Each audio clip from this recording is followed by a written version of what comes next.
একটা বছর পড়াইছি তোরে, কি করলি এটা তুই? পুরো ঝান্ডা লাগিয়ে পড়ালাম তোরে, তাও তুই ফেল করলি। এখন তোর বাপ মা এখন কি করবো? আরে তোর মা আইএলটিএস এর টিচার বাদ দিয়ে দিচ্ছে যে বাবা তুমি ভালো পড়াও, আমার ছেলেকে পড়াইবো। কি করলি তুই?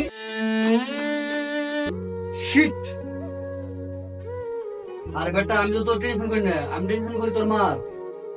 কত আশা করে আমার কাছে পড়াই দিয়েছিল। শিট! কেন এখন আমি তোর মায়ের মুখটা দেখামু? আসসালামু আলাইকুম আন্টি। আরে বাবা বাদ দাও, তুমি তোমার সর্বোচ্চ চেষ্টা করছো, এবার থেকে একটু ভালো করে পড়াইও। এই নাও বাবা, আনারস আর দুধ একসাথে খাও। Thank you aunty.